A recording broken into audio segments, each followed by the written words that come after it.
Um, hmm. Hey, friends. Um,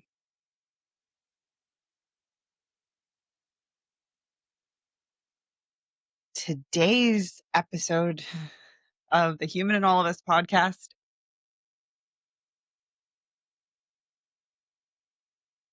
I never anticipated would be about an assassination.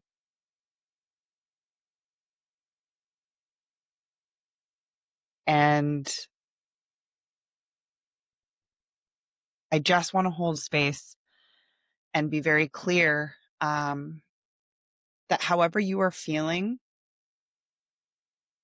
about what we're seeing in the United States and around the world um, is valid.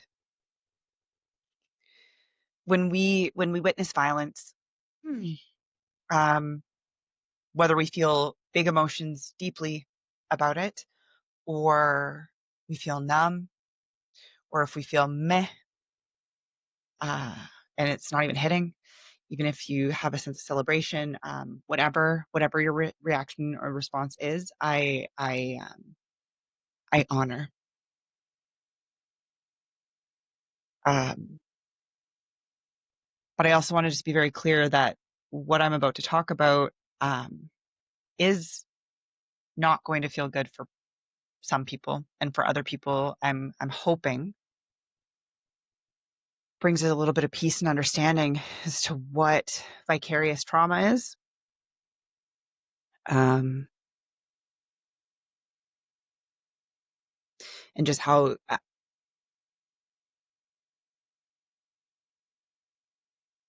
this is impacting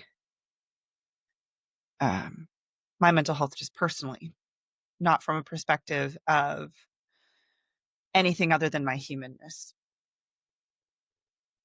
None of this podcast is related to or highlighting political views, but it's inevitable that how we feel about politics is going to come into this conversation or into this space. And like I said, I am honoring.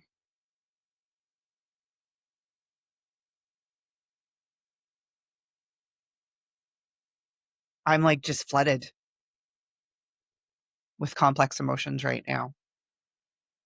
Because it's not just today. Today's September 11th.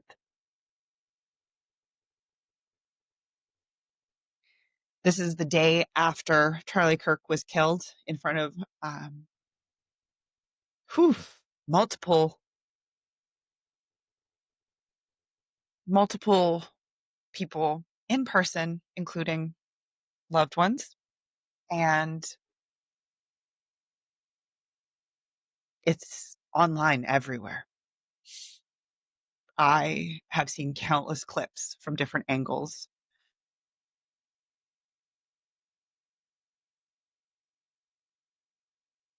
I'm just going to even pause for a sec. Um, Here, I get some water because this is hard. You know that there's a lot being held inside of you and a sense of unsureness and a bit of fear around speaking about some intense topics when your throat literally feels like it's starting to close up a little bit and it feels choked, you know?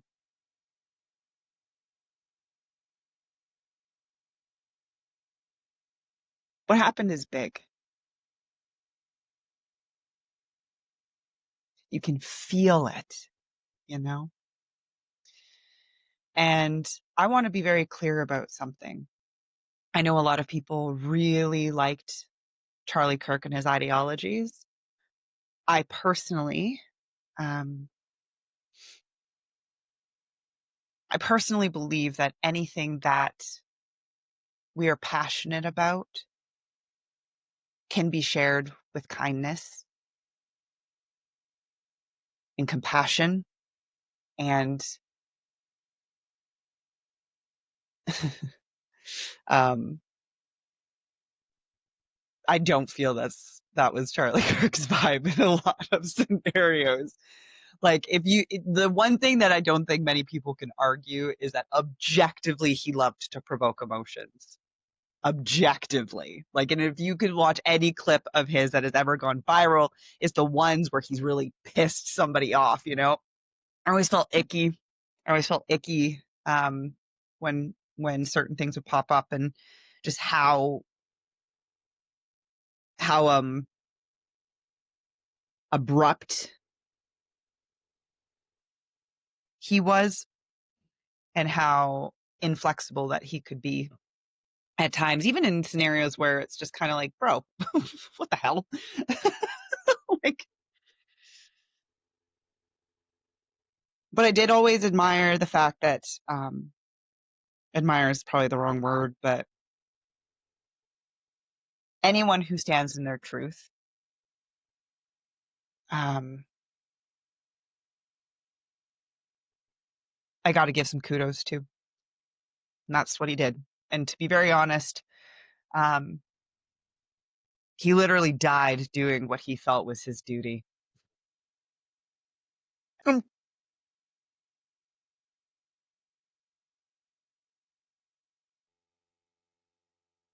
I'm sad for his family. I'm sad for everyone who had to witness it. His belief was in God, so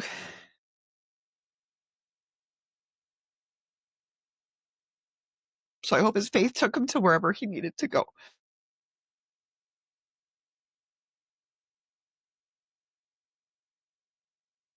But I'm feeling this wound, you know? I'm feeling this wound in humanity. And I've been feeling it for a long time. But there was something about seeing this man get shot over and over again, because it was like a train wreck, man. I knew I should step away. I knew I should step away. There was something about this that hit really close to home for me. Um, I'm a public speaker. And although I go out there into the world with all of this beautiful intention to make the world a better place, in kindness and in love and laughter, it's scary to me.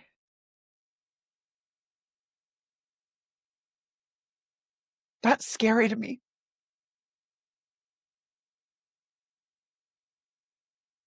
It's scary to me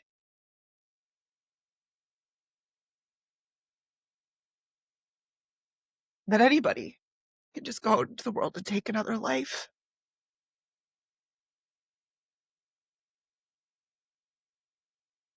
I can't fathom doing it.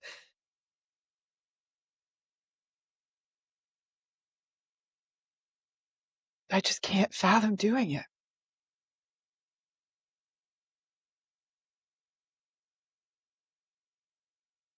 To be very honest, um, I'm very grateful for having these tears come forward and to feel this pain. Um,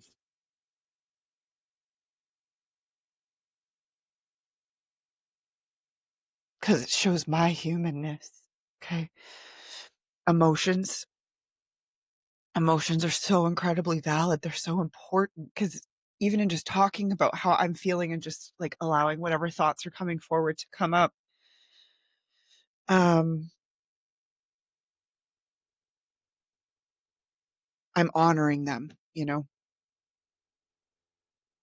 And one of the videos that I watched that resonated with me the most um, was Dean Withers. Withers, I think is his last name. He's a frequent debater online, and he has debated with Charlie Kirk many, many times, or a few times, anyways, and has made it very clear that he feels um, that Charlie Kirk is a bad person. He openly has disliked Charlie Kirk.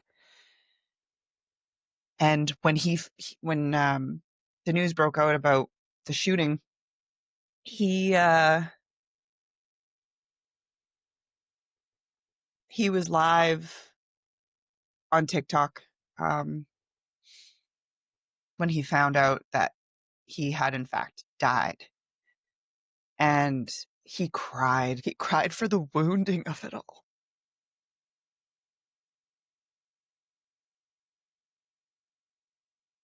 And he just made it so clear that his stance on gun violence is that it is unacceptable. And he stood in his own truth while still holding space for a man he didn't like and felt was harmful. And that was a beautiful act of humanity. Beautiful act of humanity. Again, I'm grateful for crying. I'm grateful that I'm talking about these things in a place of kindness and compassion. Because I am feeling things, and I'm feeling things and still living within my truth and my morals, because I refuse to go online and attack people, because that doesn't feel okay to me, for me. However other people go about their business, I mean, hey, I'm not here to judge who you are, how you react, how you respond to things that happen in the world. It's not my place to judge you. There's a lot of reactivity happening right now, and that's kind of why I wanted to do this episode. Was around vicarious trauma and what that can look like and what it even is, because I don't think enough people know or understand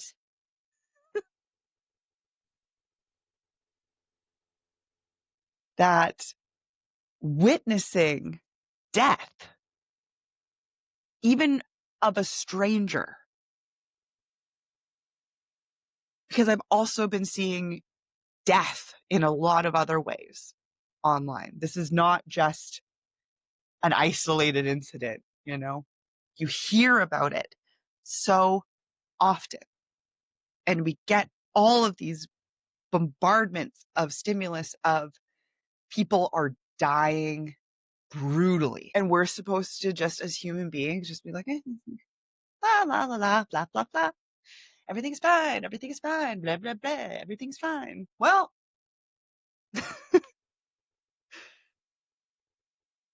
we just never know what our tipping point is going to be. And that is a piece that I think is really important to talk about, is that we can have survival responses, or what lots of people call trauma responses. Survival responses pop up even when we're hearing about these things. Anybody feeling hopeless? Anyone feeling numb? I was. Anyone feeling hypervigilant, more agitated, more ready to fight for their beliefs? Are you in a state of celebration where you've disconnected from some of the pieces of the sadness that are attached to this?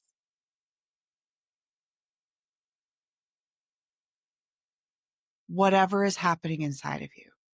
When we talk about the vicarious trauma side of it, it's often the survival responses that kick in, an intensity where we feel we're getting hijacked, where instead of me being able to just rationally, or rationally is the wrong word, where it's harder to be considerate of what I'm saying, what I'm doing, and how I'm viewing my surroundings.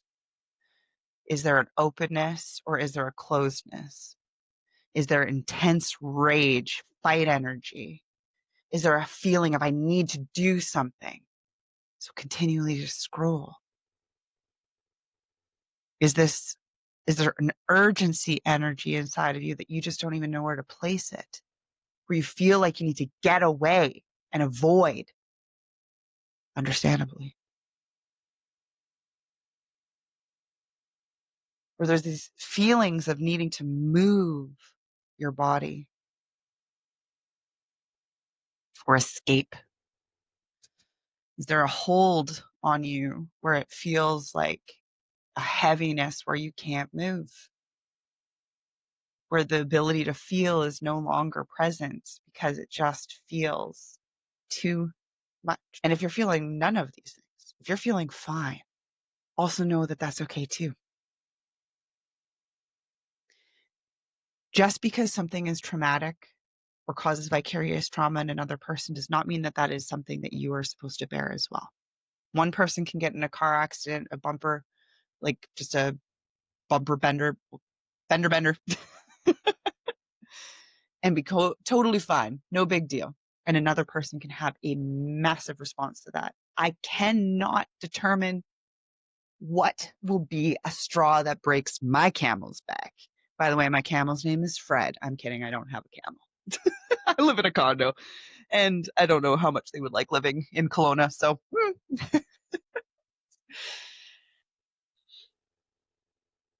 but look, I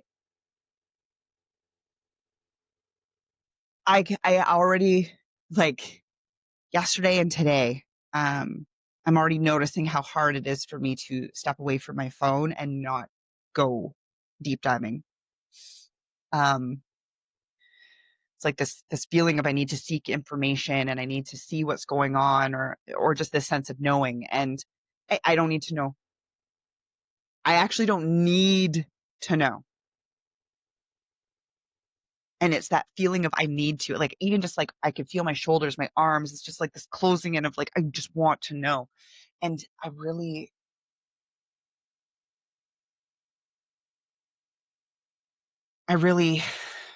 have to sit with that and acknowledge and recognize that that's not going to be healthy for me today. And if I am going to look at something, I need to do it with intention and have a limited time for how long I'm looking at it, because it is so easy that when this trauma vortex kicks in, that spiral that keeps trying to pull you in, it is so hard sometimes to get out. And because I'm actively trying to hold space for my emotions and not acknowledge and recognize my survival responses, I also don't want to be stuck in them. I don't want to be stuck. I don't want to feel stuck. I need some fluidity and a little bit of expansion and contraction between the fight flight mode and being able to feel a state of settling and feeling okay, because that is how I support my nervous system. That's the best way I can support my nervous system. Yesterday actually, yesterday was actually perfect to be able to help break the pattern for a bit, because I had been invited to an event and I was really looking forward to it. It was a country music awards, Canadian country music award event, and there was music and food and people, and I learned about I learned about Charlie Kirk getting shot shortly before going to the event, um, like a few hours before. And my first gut instinct was, I can't go. I need to know what's going. Like it's wild to me. It's wild to me that that was my first response. My first inner response was, you can't go. This is like you're feeling things really big right now. And I noticed that as a reaction, right? I noticed it as a reaction inside of me. That was not like a well thought out, planned thought. It was just, well, you can't go. This is your, this is, this is fucked up.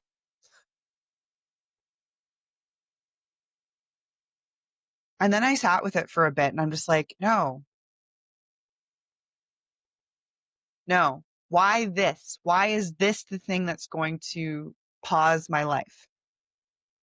Why is this the thing that I'm going to stop living just as I'm starting to come out of my shell again after a really dark, low time for me? So I knew right away it was a survival response. Go cocoon, go hide, get away from this. Like I don't even actually know what the full rationale is, because I'm just guessing and assuming at this point. But I'm so grateful that we went. Um, Super grateful that we went. It was such a good night. It gave me this pause, this break, this reminder of there being so much beauty that still exists in this world. Art, creativity, people living their passions, kindness, celebration, coming together. I needed that. That is what I actually needed. I did not need to go and scroll and doom scroll, that's exactly what I would have done, because that's exactly what I did when I got home. And even just saying that out loud, I'm like, oh God, Paige, why did you do that? But it's because there was a part of me that felt like it just needed to do something or see something. I don't know, but I just know that it's energy of a survival response. So now today, and after seeing so many posts on social media from other people, the unkindness toward each other, the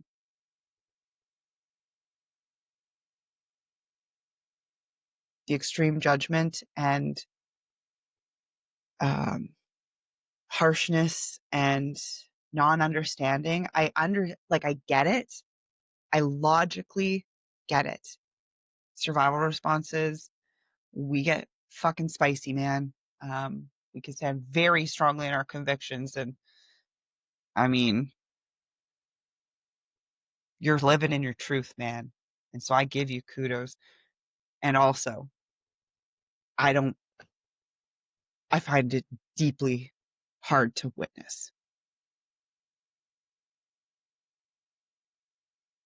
I believe in the greater good of everybody. Um,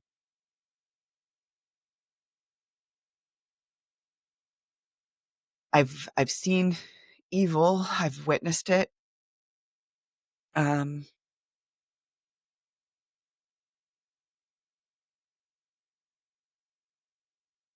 but none of what I'm seeing from people that I know feels evil.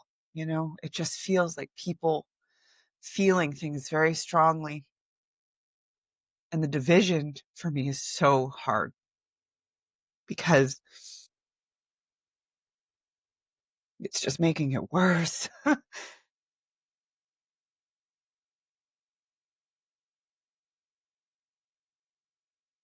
It's it's clearly the part that triggers me the most, actually. Otherwise, why would I be crying?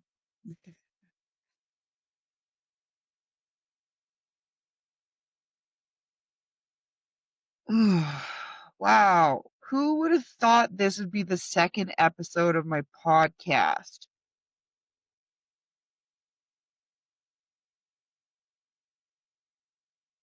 So, what do you do? What can you do? What are some ways that you can navigate some of the intensity that's coming up? Um,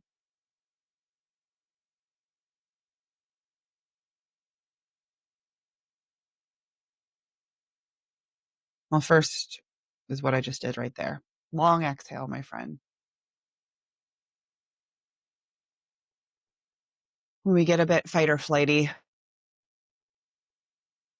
um, you may notice that your breath quickens, gets faster, shallower, and it can be really hard to get a big internal breath, like a big,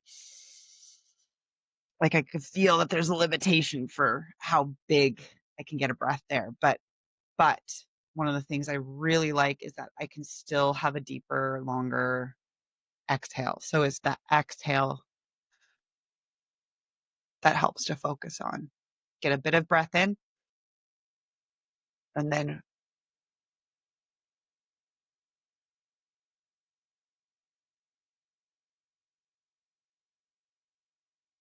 the exhale helps.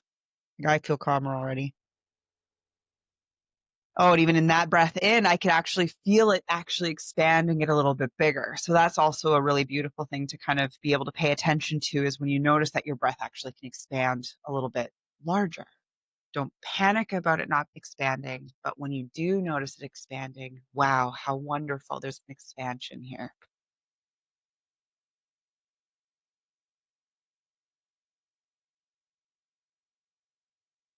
Yeah, I was able to get a full breath there. So that is just um that's a way to physiologically impact your body. Because as much as I can tell my brain a million times, we're fine, we're fine, we're fine, we're fine. If I'm also still, the body's like, bullshit. It says BS. You're lying to me. You're telling me I'm fine, but I don't feel fine, you know? Another piece is giving yourself permission to feel however you're feeling. Okay. I think this is really, really important because when we're seeing so many different spiraling opinions, so many very polar opposite, and even some of the ones in between, you are feeling how you feel because of all of your past history and experiences. Okay. You're experiencing and feeling whatever you're feeling based off of your current capacity and availability to be tolerant of hardships and intensity. Okay. Give yourself permission to feel how you are feeling. Don't judge yourself.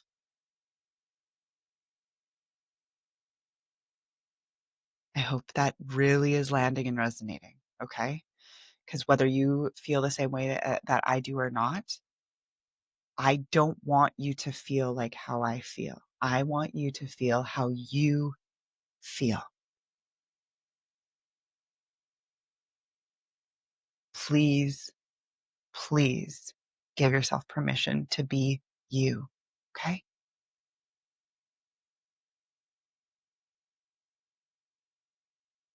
You're probably craving some form of action step. That could be keeping you in the trauma vortex, that spiral I was talking about, that tunnel that just keeps pulling you in, okay?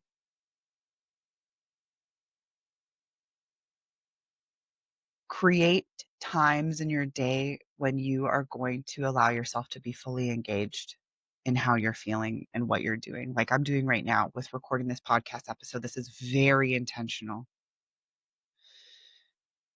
I was not intentional with my doom scrolling yesterday, and I was not intentional with my doom scrolling this morning. And I noticed how it impacted my mental health and how I was feeling and my sense of safety. So give yourself containers of time as to when you're going to be immersing yourself in that emotion. We need to have times where our body believes that we are safe and we are okay,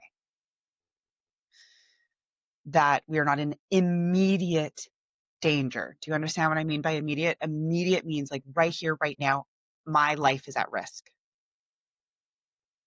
So for those of us who are in situations where we can say with confidence that we are currently safe, I am. I'm in my home. There's nobody knocking at my door about to come on in and take me away. There are always, always dangers and risks in the world. There's no ifs, ands, or buts about it. But at this current time and moment, I am safe. That is very important for me to remind myself of. Not just in here, but in here. So that includes wearing clothing that I feel comfortable in, that feels good to me. That means creating a temperature that feels comfortable to me to nourish my body, hydrate. Even just like when I got up earlier in the episode and was just like, hey, I'm actually taking a pause so I can get some water. Those acts are ways to prove to yourself your safety, prove to yourself that your body is in a place where it can be comforted. So if you're not a fan of the five senses exercise, well, first of all, I'll tell you what the five senses exercise is. Sometimes it works for me, often it doesn't. Um, but basically, you look for you look around. What are five things you see? Four things you hear? Three things that feel like a sense of touch or touch sensation? What are two things I smell, and what is one thing I taste? And I find when I'm feeling overwhelmed, me doing that countdown in my head just feels really annoying. So I usually just go to things that I'll find like a scent that feels comforting for me. I'll do a gesture, whether it's like a self hug to feel a little bit soothed. And by the way, this apparently increases oxytocin. So if it gives you feel good, yummy hormones, why not? Right?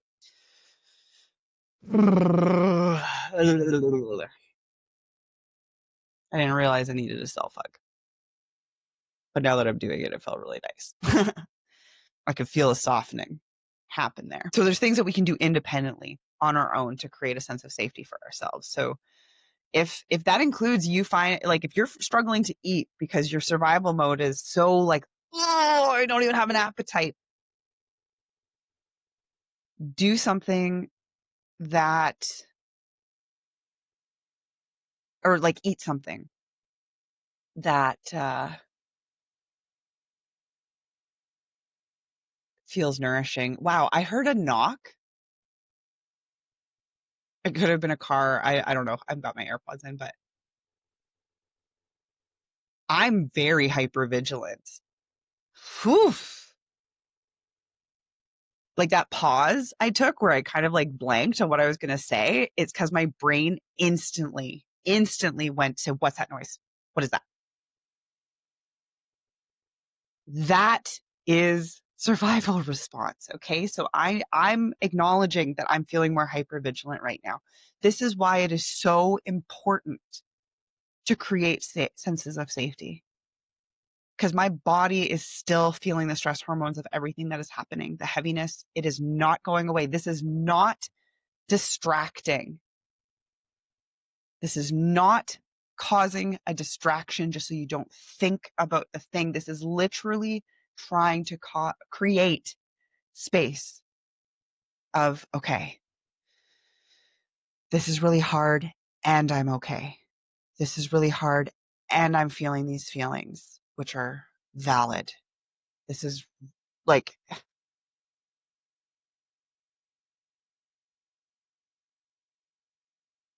so yes, we could create a container of safety for ourselves with doing different little acts, even small things or big things that help us to feel just a little bit more cozy, comfortable, and telling the body that, hey, we're feeling things, but we're okay right now.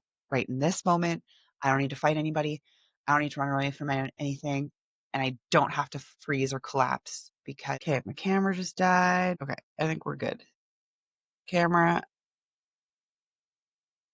Yeah, we're good. My camera died. Anyways, okay. Um,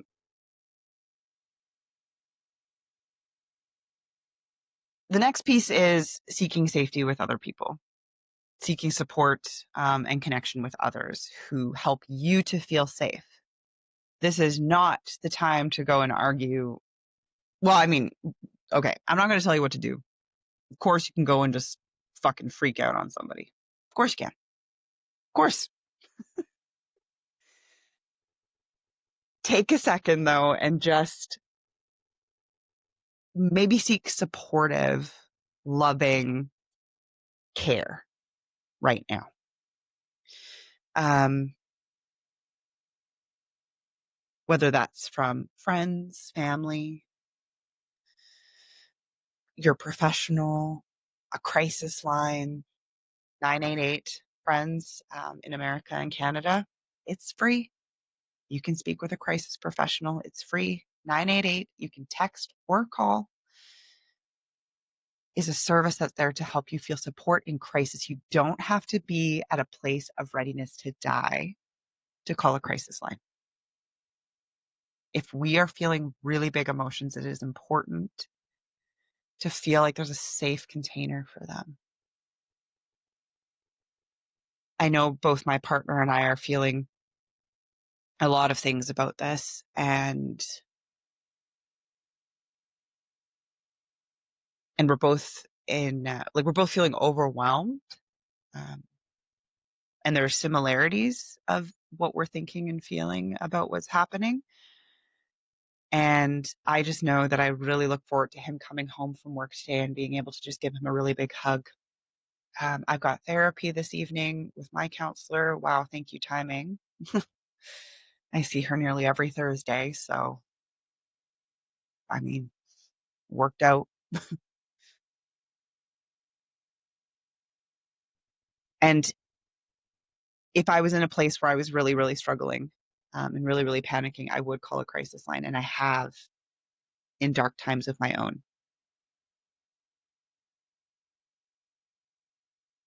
One of the really big pieces of self-compassion is common humanity versus isolation.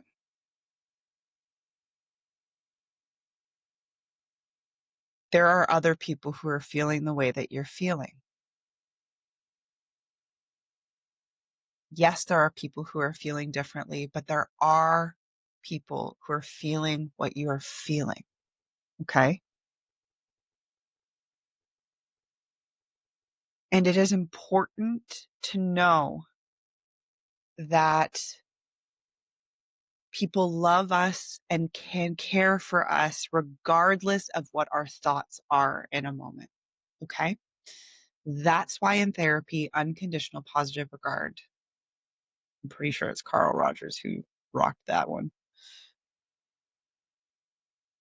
That's why it helps in a lot of scenarios where that you can have these thoughts, these feelings, these responses, these actions, but that you're still seen as a person who has the capacity and the ability to come back to a place of their own morality, their own ethics, their own sense of safety, their own whatever they need to be, whoever they are at their core, where they can get to that space and that place where they can radiate that love for other people out into the world, however that looks. Okay.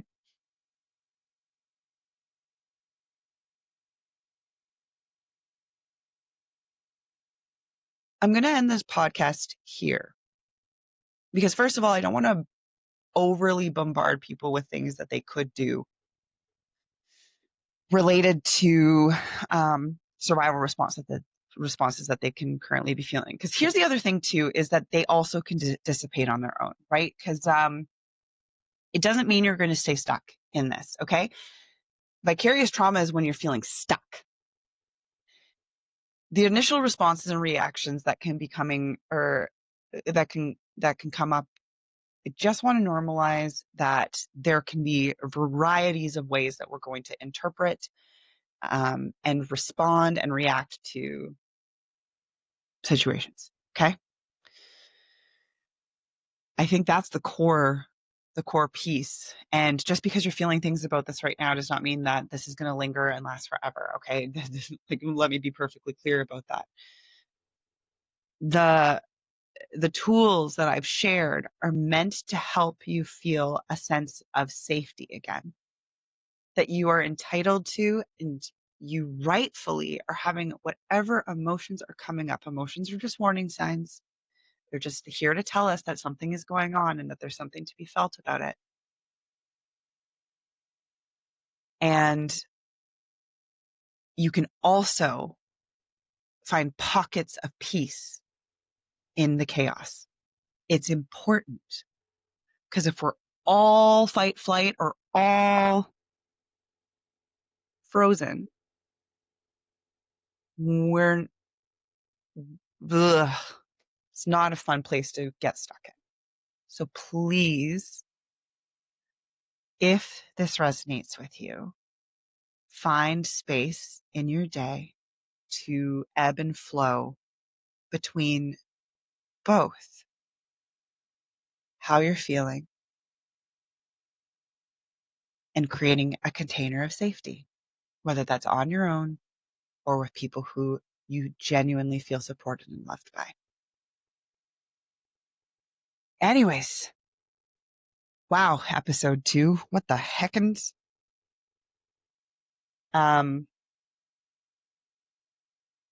This is Paige Matheson, your host of the Human in All of Us podcast.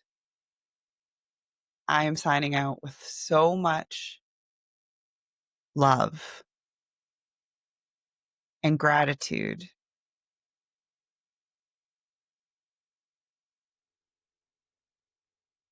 for whatever resources that I've created for myself and the people who support me and honor my feelings. And I am so, so deeply wishing you moments of happy healing. Because in times where things are really chaotic and really heavy, finding the pockets of peace are what are going to help us make it through. Bye for now.